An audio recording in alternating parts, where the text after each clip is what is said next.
Iha.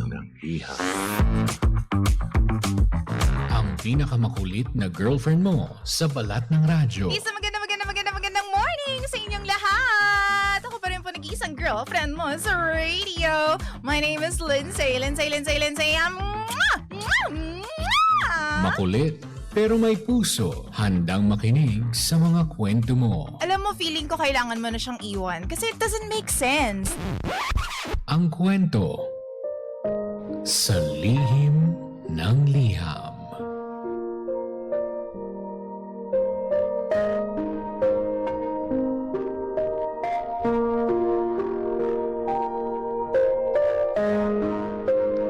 Mahal kong Lindsay.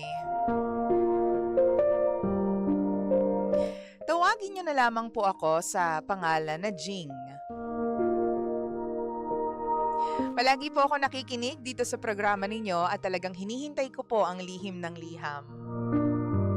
Somehow, nare-relax po ako kapag nakikinig ako sa mga kwento.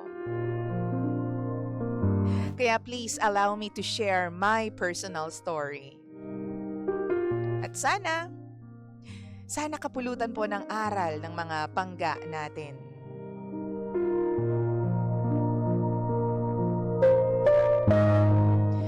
DJ Lindsay, today I learned that you can give someone your loyalty, your time, and almost half of your life.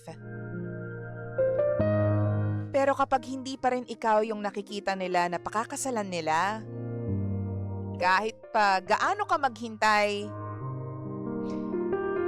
hindi sila magpapakasal. Hindi ka nila pipiliin. I am 32 years old. And for the last 14 years, kasama ko ang ex-live-in partner ko. Halos buong adult life ko, siya na po ang kasama ko sa lahat-lahat. Kasama ko siya nung nagsimula pa lang akong mangarap, nung pareho pa kaming walang-wala sa buhay.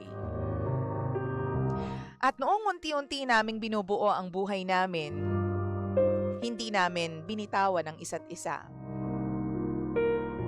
Sa tagal ng pagsasama namin, akala ko natural na lang na darating yung panahon na magpapakasal kaming dalawa.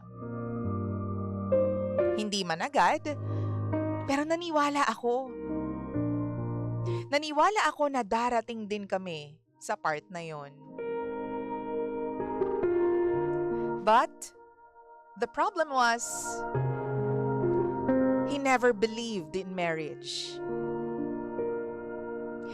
Never siyang nag-decide about us getting married. Kapag ako ang nagtatanong tungkol sa future namin, lagi niyang sinasabing, malapit na. O kaya naman, darating din tayo dyan. Walang definite plan, walang timeline, at walang effort na seryosohin yung usapan. Every time I asked, kinumpinsi ko na lang yung sarili ko na baka hindi pa rin talaga right timing for us. Ayoko rin siyang i-pressure dahil iniisip kong baka may mga goals pa kaming kailangan ma-achieve bago kami magpakasal. Sa aming dalawa, ako ang medyo mas nakakaluwag-luwag, DJ Lindsay. Kaya naman ako rin ang unang nakapagtapos ng kolehiyo. Noong nahirapan siyang tapusin ang pag-aaral niya, tinulungan ko siya financially para makagraduate. Noong dumaan siya sa operasyon, hinawakan ko pa rin ang kamay niya. Hindi ako umalis at hindi ko siya iniwan. I was there financially, emotionally, and physically. Looking back, halos lahat yata ng major na milestones at pinakamahihirap na panahon sa buhay niya, nandyan ako. Hindi ko naman yun ginawa para magkaroon ng kapalit. Ginawa ko yon because I genuinely believed na gumagawa kami ng future namin together. Habang tumatagal, napansin kong parang ako lang ang excited sa next chapter ng relationship namin. Ako lang po ang nagtatanong tungkol sa long-term plans, habang siya parang okay na sa setup namin. Unti-unti kong nararamdaman na parang wala ng growth. Hindi naman kami toxic. Wala rin kaming problema araw-araw. Pero pakiramdam ko, naging stagnant na kaming dalawa. Doon nagsimula ang tanong sa isip ko, DJ Lindsay, kung ako ba talaga ang gusto niyang makasama habang buhay? O baka naman, komportable lang siya dahil matagal na kaming magkasama.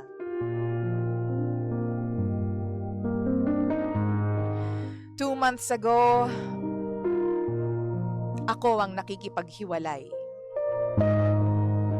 Hindi dahil may third party at hindi rin dahil may malaki kaming away.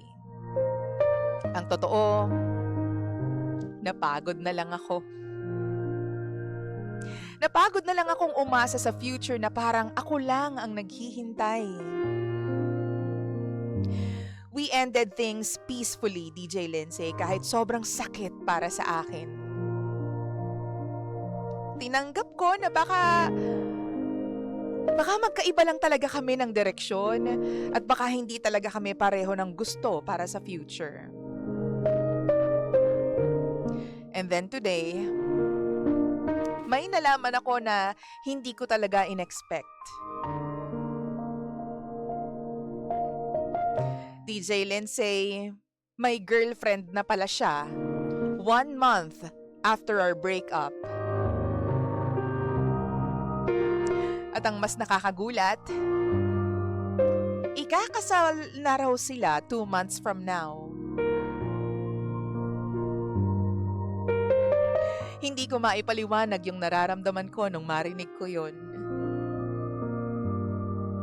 Hindi dahil gusto ko siyang balikan o dahil iniisip kong may karapatan pa akong magreklamo. Ang masakit ay bigla kong na-realize na yung commitment na hindi niya maibigay sa akin sa loob ng 14 years. Naibigay niya pala sa ibang tao sa loob lang ng napakaikling panahon. Since then, paulit-ulit kong tinatanong yung sarili ko kung may kulang ba talaga sa akin. Hindi ba sapat na naging loyal ako? Hindi ba sapat na sinuportahan ko siya sa mga panahon na hirap siya sa buhay? Hindi ba sapat na pinili ko siya sa lahat ng pagkakataon kahit maraming beses na pwede naman akong sumuko? Pwede naman akong bumigay.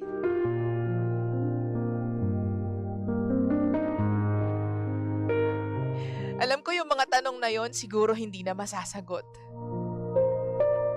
Pero hindi ko rin maiiwasang isipin na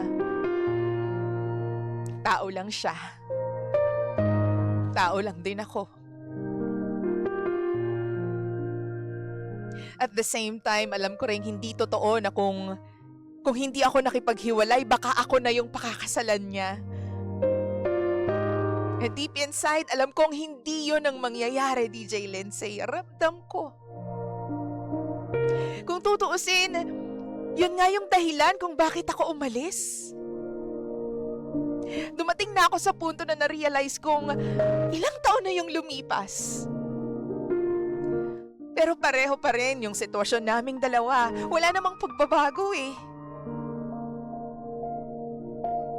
Kung nagstay pa ako, malamang naghihintay pa rin ako hanggang ngayon.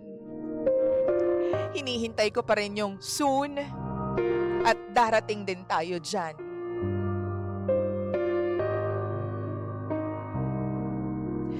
Masakit isipin na may mga taong kayang magdesisyon agad. Kapag dumating na yung taong sigurado sila. At mas masakit tanggapin na baka sa buong 14 years namin, hindi niya kailanman naramdaman ang certainty na matagal ko nang hinihintay. Hindi ko sinasabing mas lamang ako kesa sa babaeng pinili niya ngayon. Hindi ko rin siya sinisisi dahil karapatan niyang piliin ang gusto niyang makasama at mahalin. Siguro ang mahirap lang talaga tanggapin yung realization na minsan hindi pala sukatan yung tagal ng relasyon, yung lalim ng commitment ng isang tao.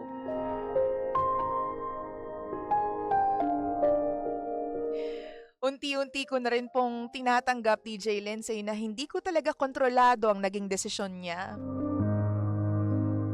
Ang kaya ko lang kontrolin ay kung paano ako mag-move on mula dito. Hindi ko na mabubura yung nangyari, yung lahat ng naitulong ko, yung pagmamahal na naibigay ko sa kanya, o yung klase ng partner na pinili kong maging. Maybe this chapter wasn't meant to end the way I imagined. Pero gusto kong maniwala na balang araw makikilala ko rin yung taong hindi ako paghihintayin ng higit sa 1 dekada para lang maiparamdam na ako ang pinili niya. Maraming salamat sa lihim ng liham.